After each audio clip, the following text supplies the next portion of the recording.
예수 나를 오라 하네. 예수 나를 오라 하네. 어디든지 주를 따라 주와 같이 가려네. 주의 인도하심 따라 주의 인도하심 따라 어디든지 주를 따라 주와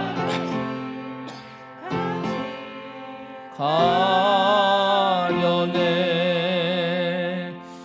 겟세마네 동산까지 주와 함께 가려 하네. 피땀 흘린 동산까지 주와 함께 가려네. 주의 인도하심 따라 주의 인도하심 따라 어디든지 주를 따라 주와 같이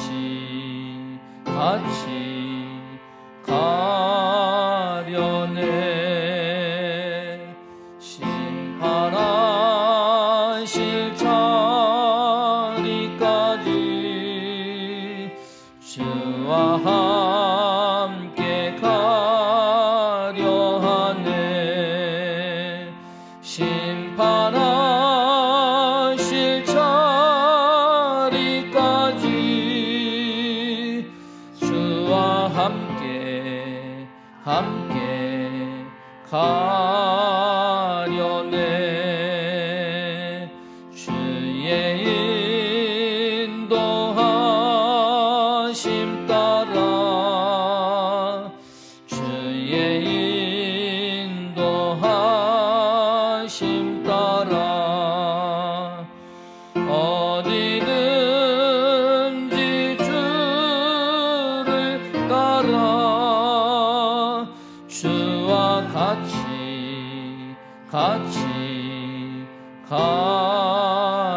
가려네. 주가 크신 은혜 내려 나를 항상 돌보시고 크신 영광 보여주며 나와 함께 가시네.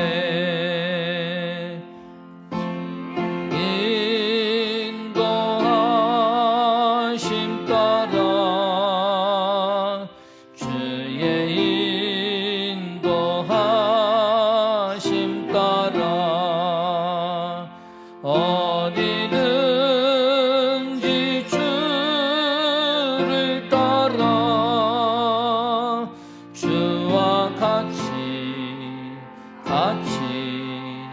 가려네.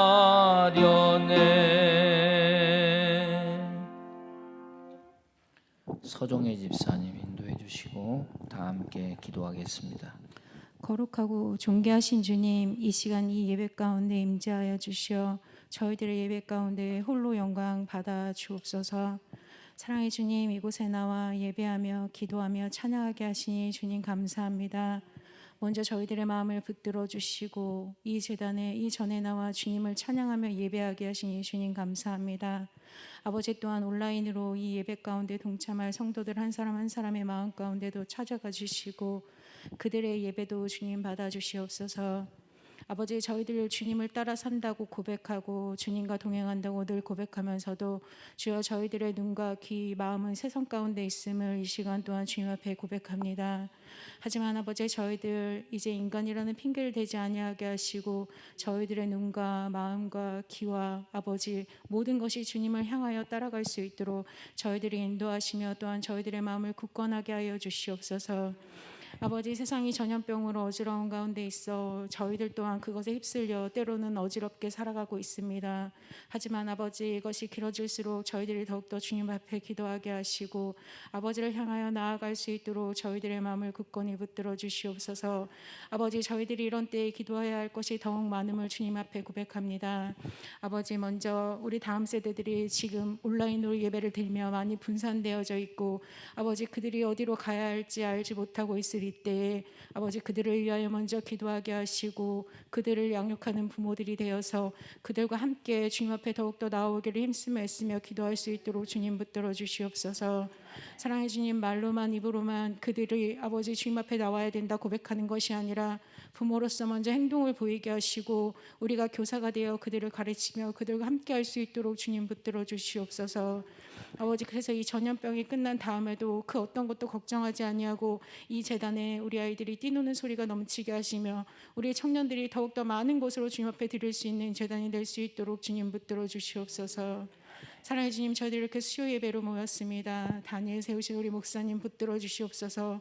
아버지, 더욱더 우리들을 쉴만한 물과 푸른 초장으로 인도할 수 있도록 주님 말씀을 연구하시며 주님께 기도하고 나아갈 때에 아버지 그 건강을 붙들어 주시고 또한 지혜의 능력을 허락하여 주시어서 더 많은 것으로 저희들에게 아버지 은혜를 흘려보낼 수 있도록 주님 붙들어 주시옵소서. 아버지, 그 말씀을 붙잡고 살아가시며 아버지 그 말씀 가운데 연구하고 아버지 또한 우리들에게 더욱더 주님의 말씀을 쉽고 아버지 알기 쉽게 풀어낼 때에 주님 지혜 주시고 능력 주시옵소서. 아버지, 또한 이 환절기 가운데 좋지 않은 기관지를 붙들어 주시어서 아버지 건강케 하시고 그 건강함으로 더욱더 주님을 널리 전파할 수 있도록 이 신촌 지역의 주님을 더욱더 알릴 수 있는 우리 목사님 되게 하여 주시옵소서. 아버지, 또한 옆에서 보필하시는 사모님 붙들어 주시고 주님 더욱더 건강하여 내조하기에 부족함 없게 하시며 아버지 또한 그 여종의 주님 앞에 꿇어 엎드려 기도하는 그 모든 기도의 제목들이 주님 앞에 응답할 때 할 수 있도록 주님 붙드시고 함께하여 주시옵소서. 기도할 때마다 기도할 수 있는 능력을 더욱더 허락하시고 아버지와 더욱더 친밀히 교제하게 하시며 주님의 말씀을 듣고 더욱더 기도하는 아버지 우리 사모님 되게 하시며 또한 아버지 그 아이들을 가르치며 그 아이들과 함께할 때에도 지혜와 능력을 허락하여 주셔서 그 모든 것들을 감당할 수 있도록 주님 붙들어 주시옵소서. 아버지, 저희들 말씀 가운데 은혜 받기를 원합니다. 이 시간 마음과 아버지 귀가 열리게 하시고 또한 그 마음과 귀 가운데 주님의 말씀으로 가득 채워 아버지 남은 한 주간도 살아가기에 승리할 수 있도록 주님 붙들어 주시옵소서. 사랑해 주님, 이 자리에 있지 아니하고 온라인으로 예배드리는 모든 성도들도 동일한 은혜를 허락하실 줄 믿습니다. 아버지, 또한 이 재단을 이렇게 아버지 아무런 이상 없이 지키심 또한 감사합니다. 아버지, 이 코로나가 종식되는 그 기간까지도 이 재단을 든든히 붙드시고 아버지 아무 일 없도록 주님 붙들어 주시옵소서. 또한 늘 방역에 힘쓰며 해야 할 일들을 할 때에 그 모든 것들이 지켜질 수 있도록 주님 붙들어 주시옵소서. 사랑하는 오늘 말씀 가운데 은혜 받게 하시고 이 말씀 가운데 주와 동행하는 삶을 살아가는 저희들 되게 하여 주시옵고 아버지 또한 해외에 있는 우리 성도들 한 사람 한 사람도 주님이 기억하여 주시어서 이 시국에 아무 일 없이 주님을 늘 믿으며 주님과 동행하는 삶을 살아내는 그들이 될 수 있도록 주님 붙들어 주시옵소서. 연로하신 우리 어르신들 또한 건강 주님 지켜주시고 더욱 주님 앞에 그 노년의 삶을 드릴 수 있는 시간들이 될 수 있도록 주님 붙잡고 함께하여 주시옵소서. 이 모든 것 주님 앞에 감사드리며 예수님의 이름으로 기도드립니다. 아멘.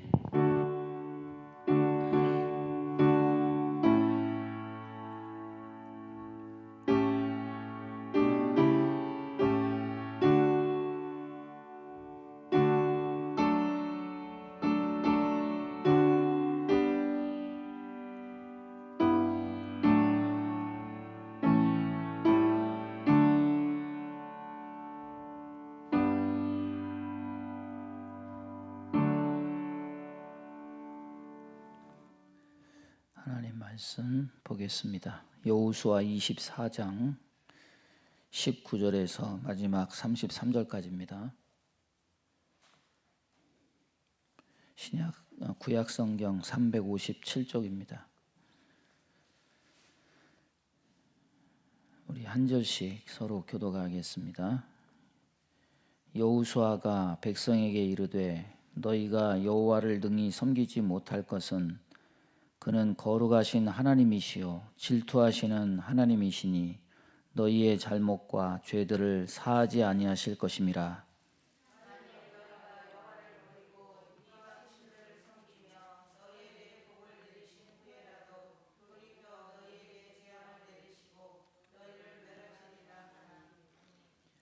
백성이 여호수아에게 말하되 아니니이다 우리가 여호와를 섬기겠나이다 하는지라.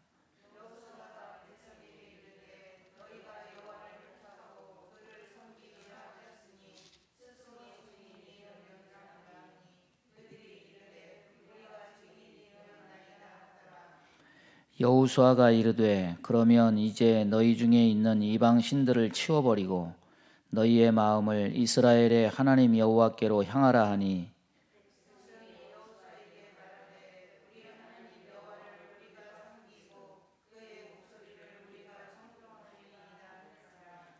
그날에 여호수아가 세겜에서 백성과 더불어 언약을 맺고 그들을 위하여 율례와 법도를 제정하였더라.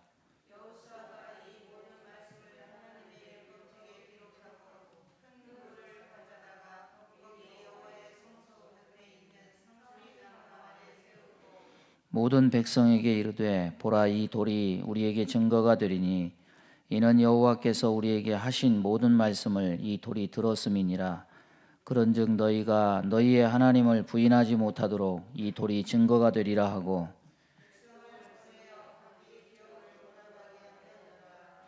이일 후에 여호와의 종 눈의 아들 여호수아가 110세에 죽음에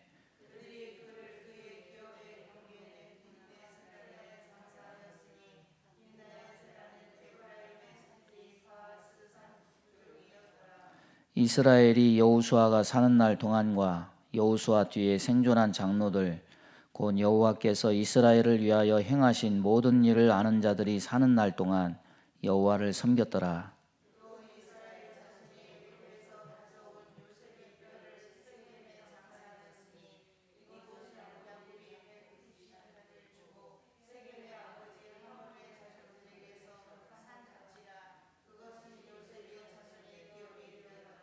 다 함께 하겠습니다. 아론의 아들 엘르아살도 죽음에 그들이 그를 그의 아들 비느하스가 에브라임 산지에서 받은 산에 장사하였더라. 아멘. 찬송 부릅니다. 343장입니다.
여호수아서 마지막 설교입니다. 42번을 강의를 했네요.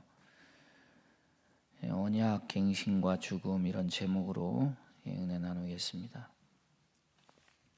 창세기의 끝은 이 족장 시대를 마감하는 야곱의 죽음으로 끝을 맺고, 또 모세가 모세오경을 썼는데 모세오경의 마지막이 신명기인데, 이 신명기는 모세의 죽음으로 끝을 맺습니다. 여호수아는 모세를 잇는 새로운 세대인데, 이제 여호수아가 가나안 정복의 대사명을 마치고 이제 여호수아서의 끝도 여호수아의 죽음으로 끝이 납니다. 이 한 세대가 끝이 나든지, 아니면은 한 시대가 끝이 나든지, 아니면은 새 세대가 오든지, 이럴 때 마지막 인물의 죽음과 함께 오고 가는 그 세대 교체가 이루어지는 것을 우리가 알 수 있습니다. 그렇지만은 그 개인 한 사람은 죽으면 그냥 끝나는 거죠. 그렇지만은 그 죽음 뒤에 면면이 이어지는 것이 있는데, 그것은 무엇이냐? 하나님의 약속은 변치 않고 계속 이어진다는 거죠.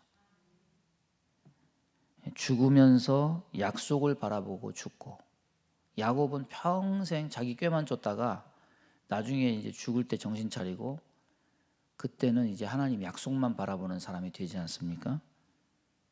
죽으면서 약속을 바라보면서 죽고, 그 다음 세대는 약속을 이어받아요.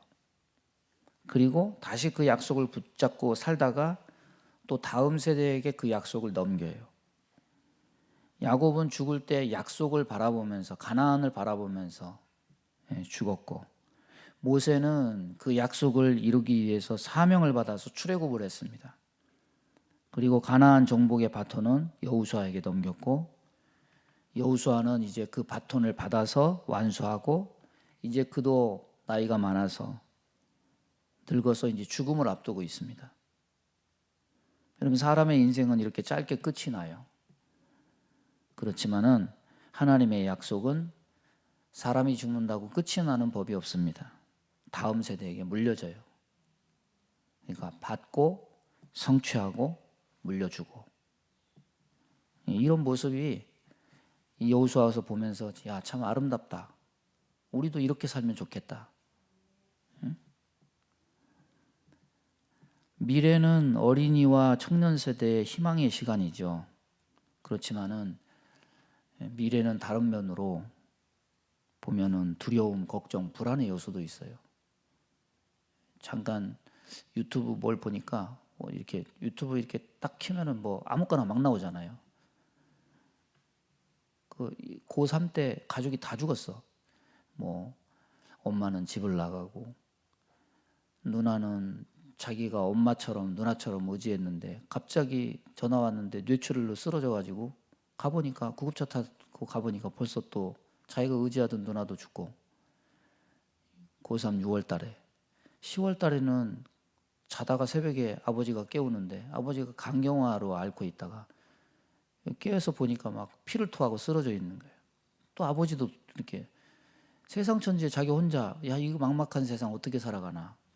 이제 그 옛날 얘기를 하면서 이제 한 10년 지난 다음에 청년이 돼가지고, 인생에는 누구나 역경이 있습니다. 어려움이 있지만은 저도 이렇게 참고 견뎠습니다. 뭐 이런 얘기 하더라고요.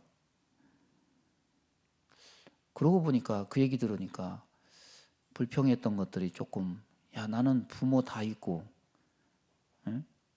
내 가족 다 있고, 야, 이게 그냥 이렇게 보통 있는 것들이, 이것이 그냥 범상한 게 아니고 이게 다 감사의 조건이구나. 미래는 두려움, 불안, 걱정, 이런 것들이 많죠, 사실. 왜냐하면 뭔 일이 닥칠지 모르잖아요. 요즘 사서 하는 국가적 걱정 중에 하나가 인구 감소입니다. 결혼 안 하죠. 출산율 저하됐죠. 우리나라가 OECD 중에 제일 하위잖아요. 이러다가는 나라 망한다. 20년, 30년 뒤에 5천만 인구가 반토막이 나가지고 2,500만이 된다. 뭐 이런 얘기하지 않습니까? 출산을 안 하니까 뭐 서울 시내 가장 유명했던 그 산부인과 문 닫은 지 오래고, 지금은 이제 막 학생들이 주니까 지방 대학들 다 문 닫고 있고, 요즘에는 이제 이런 얘기가 이제 점차 나오니까 요즘에 뭔 얘기도 나오냐면 이제 여자도 군대에 징집해야 되지 않느냐, 이런 얘기까지 나옵니다. 인구 감소의 사회적 문제가 이 사회 속에 함께 살아가는 교회의 문제이기도 해요. 교회도 여실히 노령화가 엿보이죠. 천국 보내드릴 분들이 더 많아요. 응? 이 목사로서 가장 이게 세월이 지나면서 아쉬운 게 뭐냐면, 그래도 아무리 그래도 옛날에는요, 추수감사절, 부활절 이때는 성례식 했잖아요. 세례 주고 학습 세례 문답하고 그런 광경이 있었어요. 근데 점차 감소하더니 이제 가뭄에 콩나듯, 이게 이제 인구 감소 그 영향이죠. 주님의 지상 명령이 뭡니까? 너희는 모든 민족에게 가서 세례를 주고 내가 너희에게 분부한 모든 것을 가르쳐 지키게 하라. 주님 명령 아닙니까? 근데 이 명령을 이어갈 사람이 점점 감소하고 보이지 않고 있다는 점, 이런 점을 보니까 그래도 성경에 있는 사람들은 야곱이 요셉에게, 요셉이 후손에게, 후손이 모세에게, 모세가 여호수아에게, 여호수아도 죽을 때 유언하면서 이렇게 물리고 하나님의 약속을 물리잖아요. 창세기부터 여호수아까지 그들이 비록 모든 인생이 죗값으로 받는 그 죽음의 길을 다 갔지만, 그래도 거기에 소망이 보이고 아름답게 보이는 것은 약속을 전하는 세대가 있고 약속을 받는 세대가 있다. 이 양자가 다 분명하게 존재했다는 점, 이게 참 귀하게 보이고 부럽게 보이는 거예요. 제가 볼 때는요, 지금 70, 80 되신 분들이 제일 어떻게 보면 신앙적으로 보면 부흥기 때 사신 분들이에요. 복 받으신 분들이에요. 예.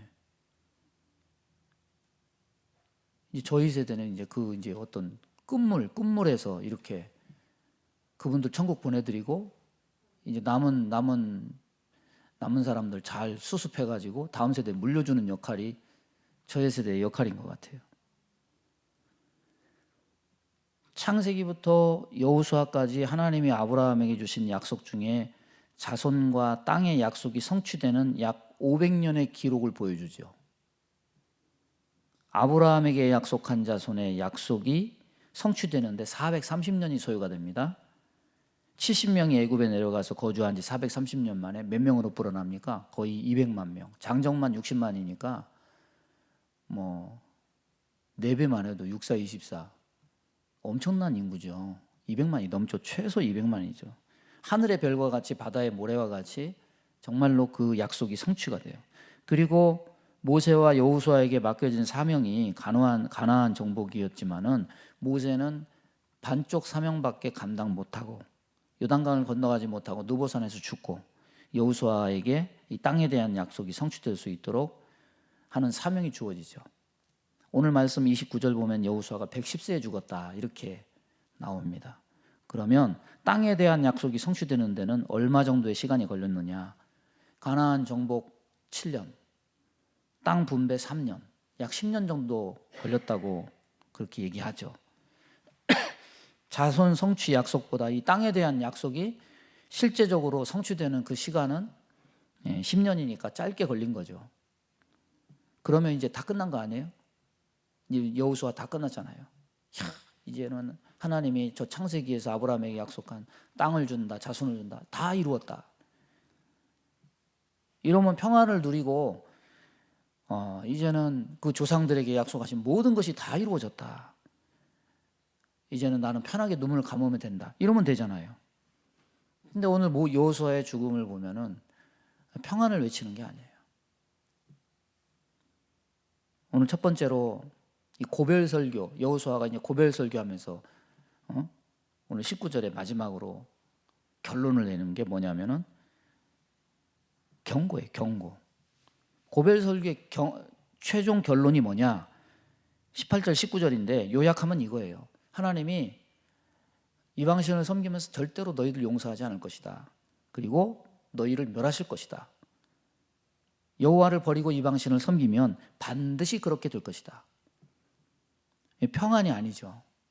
다 이루었다. 아, 땅도 다 점령했고 자손도 다 이루었다. 야, 이제는 먹고 쉬자. 이게 아니죠. 경고로 끝을 맺어요. 경고로. 하나님을 떠나면 반드시 그 땅에서 망할 것이다. 이 얘기는요, 사실 여호수아의 얘기가 아니에요. 이런 논조는 누가 먼저 얘기했습니까? 모세가 먼저 얘기했죠.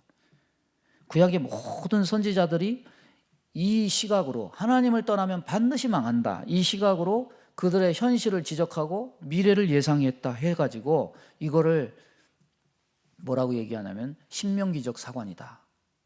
모세가 한 미래를 예상하면서 얘기한 그 시각으로 현실을 보고 미래를 보는 거예요. 너 그렇게 하면 반드시 망해. 이거죠. 모세가 이스라엘을 죽기 전에 축복도 하지만 좋은 말만 한 게 아니죠. 죽기 전에 그냥 악담하는 것처럼 섬찟한 얘기를 합니다. 신명기 30장 17절 18절 보면 그러나 내가 만일 마음을 돌이켜 듣지 아니하고 유혹을 받아 다른 신들에게 절하고 그를 섬기면 내가 오늘날 너희에게 선언하노니 너희가 반드시 망할 것이라.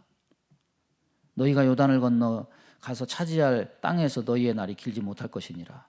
뭐 그 일이 꼭 이루어지기를 바라기라도 하듯이 너희가 뭐 꼭 이렇게 말해야 돼. 반드시 망할 것이다. 그냥 이렇게 좀 조심해서 말하면 안 돼. 너 그러면 안 돼. 이렇게 타이르듯이. 근데 아주 막 강압적으로 굉장히 여호수아는 좀 부드러운 것 같은데 결론을 보니까 여호수아 역시 모세의 그 신명기적 사관을 그대로 따라서 말하면서 다 점령하고 다 이루어졌는데 평안을 얘기하는 게 아니라 경고로 끝을 맺어요. 여러분, 우리가 어떤 말을 들어야 미래가 소망이 있을까요? 어쩌면은 오늘 시대에 우리가 사는 이 시대에 이런 논조, 이런 표현, 이런 강조는 우리가 사는 현 시대 젊은이들 듣기에 굉장히 경기를 일으킬 만한 그런 내용 아닙니까? 오늘 신문 보니까 그런 얘기가 나와요. 중국에서 뭐 어느 공원에 조각상이 있었나 봐요. 근데 이제 중국에는 그런 게 많잖아요. 뭐 부모를 잘 공경해야 된다. 뭐 이런 그런 책도 있고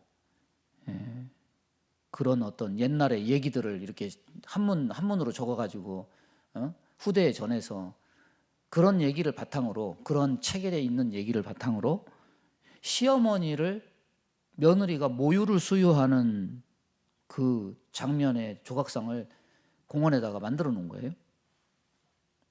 젖가슴을 드러내고 그 시어머니의 입에 자기 모유를 이렇게 하는.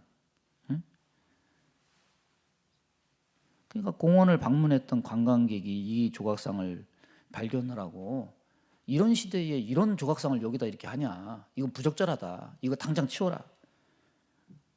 그러니까 이제 공원 측에서는 아니 네가 뭘 몰라서 하는 얘기인데 뭐 요즘 젊은이들은 뭐 효가 뭔지 몰라서 얘기하는 건데 뭐 우리는 그 책에 있는 것을 이렇게 해가지고 효 사상을 전하기 위해서 이렇게 했다, 뭐 이렇게 얘기했겠죠. 근데 옛날 어른들 입장에서 보면 당연한 건데 요즘 젊은 사람들 생각 사고방식이 완전히 달라요. 결국은 현대 기준에 맞지 않다 이렇게 해가지고 여론에 밀려가지고 당국에서 그거 빨리 치워라 그래가지고 그거 철거했대요. 요즘 교육이 옛날하고 굉장히 다르죠. 어떤 때는 좀 손해보는 것 같아요. 나는 어렸을 때 막 매 맞고 자라고 막 그랬는데 요즘에는 위에 어른들은 섬겨야 되고 밑에는 눈치 봐야 돼요. 옛날에는 막 주입식 교육에다가 매로 훈계를 하고 주로 강요가 주였죠. 이렇게 해 그러면 해야 돼. 또 그러면 또 그렇게 해 그러면은 또 그게 맞는 줄 알고 또 했잖아요. 요즘은 그렇게 하면 안 되잖아요. 대화를 해야 되고 소통을 해야 되고 자존감을 높여줘야 되고 이러다 보니까 뭐 경고가 웬 말이에요? 싫은 소리 하면 큰일 나는 줄 아는 그런 세상이 됐죠. 뭐 유치원이나 어디서 학교나 어디서 애들한테 조금만 뭐라고 하면은 그냥 부모들이 막 학부모들이 찾아와가지고 잡들이를 하고 막 갑질을 하고 이런 세상 아닙니까? 여러분, 땅 다 점령했어요. 분배까지 다 끝났어요. 자손 엄청나게 뭐 국가가 됐어요. 국가, 민족이 됐어요. 다 이루어졌어요. 성취됐어요. 근데 끝이 아니에요. 왜 끝이 아니냐? 왜 끝이 아닙니까? 이제 지켜야 되잖아요. 지켜야 되잖아요. 이룬 걸 지키려면 뭐가 필요할까요? 사실 땅과 자손의 약속 이루기까지 몇 년 걸렸습니까? 500년 정도 걸렸어요. 500년. 근데 이후에 땅을 잃고 자손들이 다 흩어지기까지, 그 점령한 땅을 잃기까지는 500년도 안 걸려. 아세요? 약속은 다 이루어진 게 아니에요. 여러분, 아브라함에게 주신 약속이 3가지잖아요. 뭡니까? 자손을 주겠다. 하늘의 별과 같이, 바다의 모래와 같이. 그 다음에 뭡니까? 땅을 주겠다. 그 다음에 뭐예요? 가장 중요한 거. 가장 중요한 게 뭐예요? 복의 근원이 되게 하겠다. 복의 근원. 근데 여러분, 복의 근원이 되려면 받은 복을 지켜야 복의 근원이 될 수 있죠. 땅도 없고 자손도 없는데, 국가가 아닌데 뭘 남을 돕고 살아요. 어쩌면은 모세가 그리고 여호수아가 그토록 경고한 것은 이 2가지 약속, 땅과 자손의 약속을 모두 이룬 뒤에 그것을 잃지 않게 하기 위해서, 복의 근원은 사명을 감당하게 하기 위해서. 그런데 이 사실 따지고 보면 이런 경고는요, 여호수아와 모세가 처음이 아니에요. 비슷한 사례가 먼저 있어요. 어디 있습니까? 창세기 딱 나오잖아요. 처음에 아담과 하와, 에덴 동산이라는 파라다이스를 하나님이 선물로 줬어. 선물로 주신 다음에 하나님께 받은 것이 뭐냐면, 야, 너 이 동산 나무의 실과는 네가 마음대로 먹어라. 다 먹어라. 임으로 네가 마음대로 먹고 싶은 대로 네가 먹어라. 이 축복의 말씀에 해당이 되죠. 축복의 말씀만 있었습니까? 경고도 있었잖아요. 대신에 너 단 하나 선악을 알게 하는 나무는 절대로 먹지 말아라. 내가 먹는 날에는 그냥 죽는 거 아니잖아요. 반드시 죽는다. 희한하게 이 반드시라는 게, 모세도 너희가 반드시 망할 것이다 이렇게 얘기했는데, 그 선악과 금지 명령에도 반드시 죽는다 이렇게 나오죠. 여러분, 이 사실을 기억하면 우리는 알 수 있어요. 경고 왜 하느냐? 경고 왜 합니까? 협박하기 위해서 하는 거 아니죠. 가진 것 없는 상태에서는 경고 안 해요. 에덴 동산에 거하기 전에는, 하늘의 별과 바다의 모래 같은 자손 가지기 전에는, 땅을 가지기 전에는 경고하지 않았어요. 경고는 그것을 가지게 되었을 때 함께 주어진 거죠. 그렇다면 경고는 이제 주신 복을 놓치지 않게 하기 위해서, 그 땅에서 쫓겨나지 않게 하기 위해서, 복의 근원이 되는 사명을 끝까지 감당케 하기 위해서, 그래서 하는 거죠.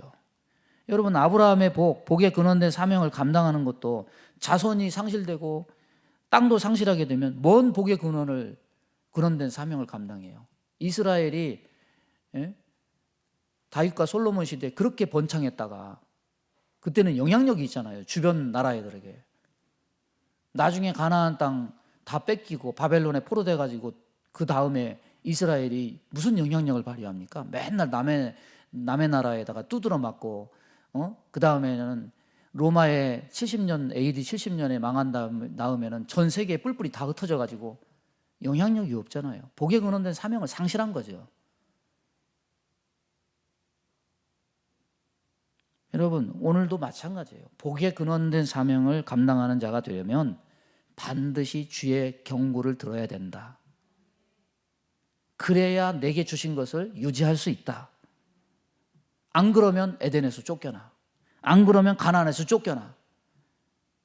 근데 인간은요, 경고를 좋아합니까? 사탕발림하는 듣기 좋은 말을 좋아합니까? 이게 문제죠. 오늘 말씀의 백성의 반응을 보세요. 이 사람들은 어떻게 반응했는지. 2번째, 여호수아의 예언과 경고에 대해서 백성의 반응은 뭐냐? 백성들은 너희가 좋은 대로 이방신을 섬기든지 뭐 이렇게 하라 이렇게 하니까 백성들이 절대로 우리는 이방신을 섬기지 않고 여호와만 섬기겠다. 그러면 너희 중에 있는 이방신 다 치워버리고 너희 마음을 여호와께로 향하라. 거듭 여기서 고백을 하고 반응을 하죠. 그리고 그런 상태를 본 여호수아가 어떻게 하느냐, 이제 세겜에 가서 언약을 맺고 율례와 법도를 제정하고 율법책에 기록하고 돌을 가져다가 증거를 삼아. 참 여호수아서는 기념비를 좋아하는 것 같아요. 뭔 놈의 뭐만 하면은 막 기념비 막 계속 세워. 예? 언약을 체결하고 그 다음에 각기 기업으로 돌아가죠. 여러분, 여호수아서에서 가나안 정복과 함께 자주 등장하는 게 기념비죠. 뭐 언약식하고 요단강 건너다가 돌 12개 요단강에 쌓고, 또 길갈에 가니까 또 기념비 세우고, 그리심산 에발산에 올라가서 또 뭐 축복 저주 예식을 펼치고, 므낫세 반지파, 르우벤 지파, 갓 지파가 가나안 정복 다 끝내고 자기네 땅으로 돌아가는데, 거기다가 얘네들이 우리가 강 건너가면은 얘네들이 우리를 잊으면 어떡해? 우리도 하나님의 자손이야. 또 거기다 기념비 또 세우죠. 그러다가 전쟁 일어날 뻔했는데 또 중지해서 그게 선한 의도에서 한 거라는 것을 알고서 마음을 풀고 거기서 더 화목해지죠. 참 여호수아서는 이런 거 좋아해요. 기념비 세우는 거. 근데 사실 이 어떤 예식을 한다, 기념비를 세운다, 이것 자체가 중요하다기보다는 이게 뭐가 중요합니까? 우리의 마음이 여기에 있습니다. 우리의 마음이 이겁니다. 우리가 이것을 소중히 여깁니다. 이 백성의 마음의 상태를 보여주는 거죠. 성전을 지은 후에 하나님께서 하신 말씀이 뭡니까? 내 눈과 내 마음이 항상 여기 있으리라. 하나님의 눈은요, 저희를 떠나지 않아요. 변하지 않아요. 자기 백성을 절대로 하나님은 떠나지 않아요. 그런데 상대적으로 우리의 눈과 마음은 그러지 못해. 항상 우리의 눈과 마음은 다른 것을 봐. 죽게 있지 못해요. 항상 변해요. 수시로 변해요. 오늘과 내일이 달라요. 예배 때와 평상시가 달라요.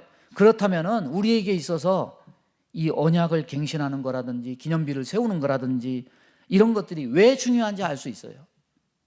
흩어진 우리의 마음을 모으게 하고, 다른 데로 돌아간 눈을 주께로 향하게 하고, 주께 두지 못한 마음을 돌이키게 하는데 효과가 있고 역할이 있는 거예요. 마음을 주께로 돌이킨다, 마음을 주께 둔다, 이 사실이요 굉장히 중요한 거예요.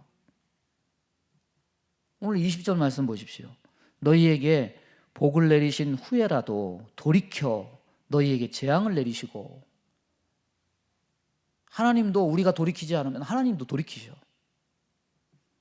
하나님이 복을 재앙으로 돌이키시는 이유는 먼저 우리의 마음이 하나님에게서 우상에게로, 세상에게로 돌이켜졌기 때문이죠. 그렇다면 경고의 효과는 뭐냐? 경고의 효과는 따라서 해보겠습니다. 돌이키는 것이다. 경고를 들으면요, 어떤 효과가 나냐면 하나님의 백성은 돌이켜요. 왜 경고하느냐? 돌이키게 하기 위해서 경고하는 거죠. 선악과를 받다가 경고하니까 돌아설 수 있어야 돼. 눈과 마음이 하나님에게서 멀어졌다가 하나님 말씀 듣고 다시 돌아와.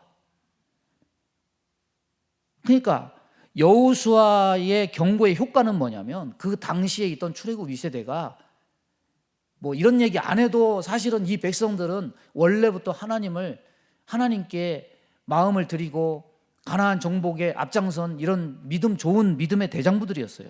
그렇지만은 여호수아 경고의 효과는 더 거기서 한층 하나님께 끈을 더 동여매는 거죠. 여러분, 하나님이 원하시는 게 뭡니까? 할 수만 있으면 죄를 안 짓는 거겠죠. 죄에서 멀리 떠나서 죄를 안 짓는 거. 그런데 인간이 어떻게 죄를 안 져요? 죄 가운데 태어나서 죄를 먹고 마시고 인간 본성상 죄 안 짓고 살 사람이 한 사람도 없어요. 다만 주께 은혜를 입는 자는 어떤 자냐? 돌이키는 자다. 돌이키는 자다. 이사야 66장 2절에 보면 나 여호와가 말하노라 내 손이 이 모든 것을 지었으므로 그들이 생겼느니라. 무릇 마음이 가난하고 심령에 통회하며 내 말을 듣고 떠는 자, 그 사람은 내가 돌본다. 하나님 말씀 듣고 막 고민을 해, 근심이 돼, 기도가 나와, 내가 잘못했구나, 회개가 돼. 그래서 돌아가. 이런 사람은 은혜를 입어요. 따라서 해보겠습니다. 내가 돌이키면 하나님도 저주를 복으로 돌이키신다. 내가 우상에게 돌이키면 하나님은 복을 돌이켜 화가 임하게 하신다. 우리의 돌이킴에 따라서 하나님도 돌이켜요.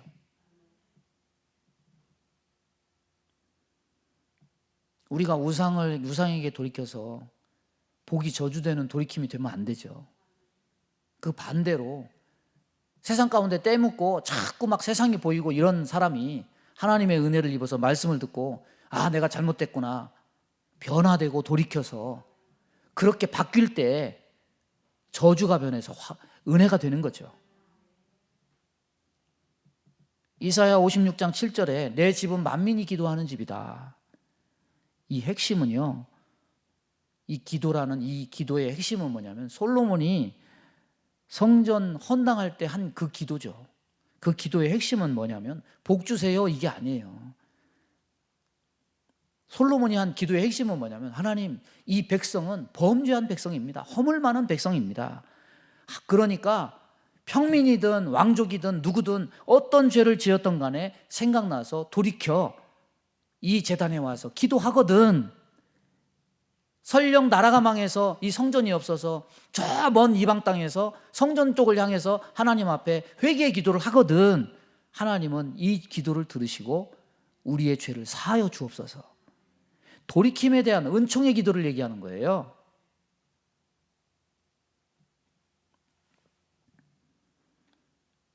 하나님이 믿는 자에게 주신 은혜의 방편이 뭡니까? 세 가지죠. 말씀, 기도, 성찬이죠. 성찬은 뭐 날마다 하는 게 아니니까 가장 보편적인 은혜는 말씀과 기도죠. 여러분, 왜 말씀을 강조하고 왜 기도를 강조할까요? 이것들이 세상 죄에 쩌든 우리의 영혼에 영향력을 발휘해서 돌이키게 하는 역할을 하기 때문이죠.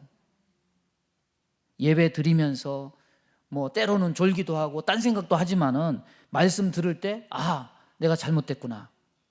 돌이키는 거죠. 기도할 때 죄가 생각나서 돌이키는 거죠. 그 기회가 되기 때문에 이것이 은혜의 방편인 거예요. 하나님 은혜의 보좌 앞에 담대히 나가는 은혜는 돌이키는 자에게 주시는 은혜인 거예요. 그러고 보니까 지난날 되돌아보니까 저는 지난날이 그리워요. 다시 그런 부흥의 때가 왔으면 좋겠어요. 얼마나 많이 울었습니까? 참 돌이키기를 밥 먹듯이 하는 것 같아요. 옛날에는 뭔 죄를 그렇게 많이 지었는지, 뭐 부흥해야지, 뭐 회개 운동하지, 뭐 휴가 받으면은 아예 기도원 보따리 싸가지고 기도원 가서 막 그렇게 기도를 하지. 그 시절이 정말 그리워요. 돌이키기를 밥 먹듯이 했던 시절이에요. 성경 보십시오. 이제 여호수아 끝나고 사사기가 들어가죠. 사사들, 선지자들, 예언자들이 백성을 향해서 하려고 했던 일이 뭡니까? 그 백성의 마음을 하나님께로 돌이키게 하는 거. 여러분, 여호수아에서 보는 이 출애굽 2세대는 어떻게 보면 하나님께 돌이키기를 무척이나 자주 하고 많이 했던 백성들이에요. 하나님께 돌이키기를 자주 하는 것은 복이 있습니다. 그 마음이 하나님을 향해서 열려 있고 이 하나님을 향해서 물 같은 마음을 가진 사람들이에요. 그래서 언약을 체결하고 그렇게 기념비 세우는데 또 기념비 세우고 또 하나님께 맹세하고 또 언약을 갱신하고, 이 사실은 뭐 어떤 나라와 나라 사이 조약식 같은 그런 기념비적 의식으로 의미로 중요한 것이 아니라 그들의 그 마음을 더 하나님께 동여매고 더더욱 하나님께 그 마음을 쏟았다는 거죠. 이런 의미에서 중요한 의미가 있는 거예요. 작년에 코로나 터지고 이제는 뭐 당연히 모든 교회가 현장 예배와 함께 온라인 예배 병행하죠. 뭐 사람이 들어오든지 안 들어오든지 무조건 그냥. 근데 신앙생활에 핑계 대면 안 돼요. 우리의 결과 역시 같아야 돼요. 우리의 마음이 현장 예배든지 온라인 예배든지 예배를 통해서 돌이켜지고 있느냐? 우리의 마음이 날마다 예배하고 기도하고 찬양하고 이런 종교 의식을 통해서 그냥 의식이 아니라 예식이 아니라 갱신되고 있느냐? 바꿔지고 있느냐? 아니면 그냥 여기 와서 땜질하고 여전히 우리의 마음은 돌이키지 못하고 세상 어디엔가 가 있고 우리의 눈은 다른 데 가 있냐? 저와 여러분이 주일 예배를 드리던 수요 예배를 드리던 새벽 기도를 하던 금요 심야 기도를 하던 그때 하나님에게서 멀어졌던 발걸음이 돌이켜지고 마음이 하나님을 향해서 더 가까워지는 이런 여호수아의 말을 듣고 반응을 보인 이 출애굽 2세대와 같은 그런 반응이 저와 여러분에게 있어지기를 바랍니다. 이제는 여호수아의 죽음을 남겨놓고 있죠. 여호수아는 가나안 정복 땅 분배만 마무리한 것이 아니죠. 그가 죽기 전에 마지막으로 완수한 사명은 그 시대 가운데 살고 있는 이 출애굽 2세대의 마음을 사사기 시대는 그거는 이후의 세대니까 어떻게 할 수 없는 거고 그 시대 가운데 살고 있는 출애굽 2세대의 마음을 하나님께 붙들어 매는 데까지는 성공했다는 거죠. 31절 보세요. 이스라엘이 여호수아의 사는 날 동안과 여호수아 뒤에 생존한 장로들 곧 여호와께서 이스라엘을 위하여 행하신 모든 일을 아는 자들이 사는 날 동안 여호와를 섬겼더라. 사는 날 동안, 따라서 보세요. 사는 날 동안. 사는 날 동안. 여호수아가 사는 날 동안만큼은, 그리고 여호수아와 함께 동거동락했던 신앙의 동지들인 장로들이 사는 날 동안만큼은 더 바라기는 영원하면 좋겠지만 인간 본성상 영원할 수는 없으니까. 하지만 그들의 영향력, 그들의 경고, 그들의 언약 갱신을 통해서 여호와께로 마음을 돌이킨 그 세대는 신앙적으로 건강한 세대로 마감할 수 있었다는 거죠.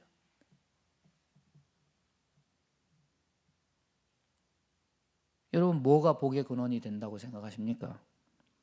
사회적인 명망이 유지되고 부가 유지되고 지위가 유지되고 재산이 유지되고 이번에 비트코인인가 뭔가 얼마짜리라더라? 500원짜리인가? 예? 50원짜리가 5만 원이 됐다나? 대박 터졌죠. 요즘은 어디 돈 버는데 이렇게 그런 거를 많이 이렇게 파잖아요. 이게 복의 근원이 아니에요. 이스라엘의 복의 근원은 이스라엘 백성이 나중에 왜 타락합니까? 복의 근원이 군사력을 키우고 땅을 넓히고 다른 나라 정복하고 세상의 왕들이 하는 그런 것들, 이게 뭔가 세상적으로 갖추고 이런 상태, 이런 것을 복의 근원이라고 생각해요. 그것이 아니에요. 복의 근원이 될 수 있는 것은 어떻게 가능하냐? 경고의 말씀을 들을 때, 그래서 하나님께 자신들을 붙들어 맬 때, 그게 복의 근원이 가능한 거예요. 비록 여호수아서는 여호수아의 죽음으로 끝나죠. 그래도 그 죽음이 헛되지 않아요. 허무하게 느껴지지 않아요. 왜냐? 그의 경고를 들었던, 그와 함께하던 세대에서만큼은 복의 근원으로서의 이스라엘의 모습을 유지했어요. 하나님의 언약을 유지했어요.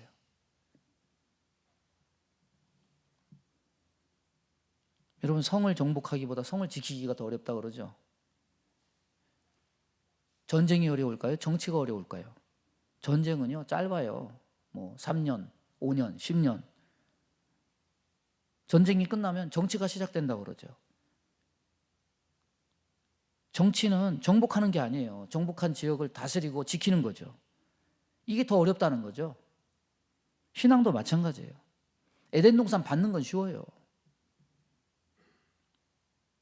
뭐가 어려웠습니까? 지키는 것이 더 어려웠죠. 금방 잃어버리죠. 가나안 받는 것 500년이 걸렸지만은 받는 거는 하나님의 은혜만 있으면, 하나님이 함께하면, 하나님의 은혜로 하나님이 여리고를 무너뜨리고 정복할 수 있는 힘을 주셔요. 그런데 가난을 받고 지키는 게 어려웠어요. 우리 또한 그러해요. 천국 열쇠 받는 건 쉬워요. 그런데 믿음 지키고 사는 게 더 어렵죠. 사는 날 동안 누구에게 영향을 과연 끼칠 수 있는지, 사는 날 동안 누구에게 영향을 끼쳐서 믿음의 공동체, 언약 공동체로서 함께 믿음과 신앙을 유지하며 나아갈 수 있을까? 그것이 쉽지 않음을 우리가 안다면, 생각한다면 이 여호수아의 죽음은 굉장히 아름다운 죽음이에요. 사명도 다 감당하고 그 시대에 있는 믿음의 공동체에 믿음을 굳게 붙들어 매서 복의 근원으로서의 공동체의 사명을 감당케 하는 거죠.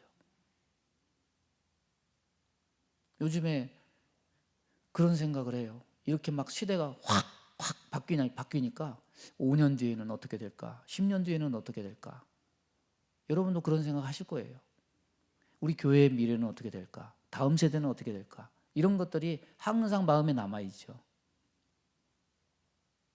오늘 말씀의 이 여호수아 세대가 우리 교회의 모델이 돼서 정말 우리 교회도 함께 있는 믿음의 권속들은 믿음을 굳건히 다져서 거기서 떨어지지 않고 아름다운 믿음의 공동체 신앙 유산을 받고 있는 그런 은혜가 있게 되기를 바랍니다. 기도하겠습니다. 하나님 아버지, 오늘도 주의 말씀 주셔서 감사합니다. 하나님, 받는 건 쉽지만 그것을 지키고 다음 세대에 있는 것이 얼마나 어렵습니까?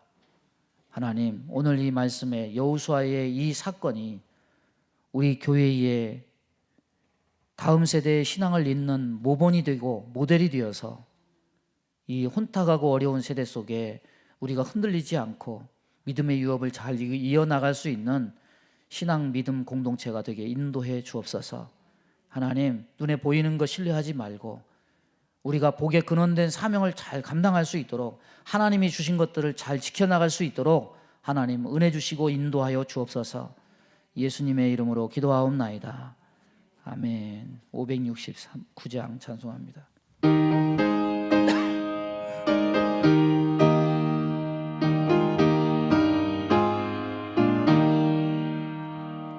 선한 목자 되신 우리 주 항상 인도하시고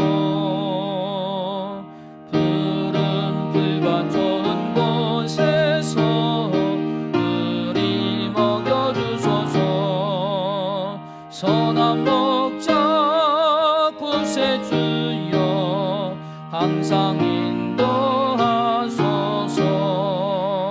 선한 목자 구세주여 항상 인도하소서. 양의 문이 되신 예수여 영접하시고 길을 잃은 양의 무리를 항상 인도하소서. 선한 목자 구세주여 기도 들어주소서. 선한 목자 구세주여 기도 들어주소서. 흠이 많고 약한 우리를 용납하여 주시고 주의 넓고 크신 은혜로 자유 얻게 하셨네. 선한 목자 구세주여 지금 나아갑니다. 선한 목자 구세주여 지금 나아갑니다. 일찍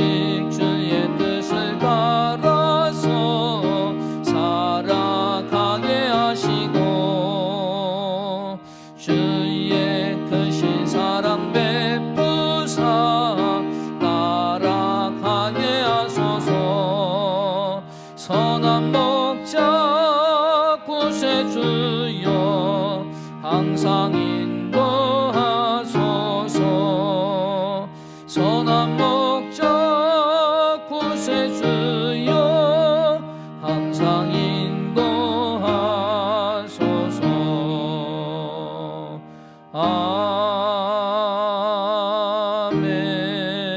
아멘.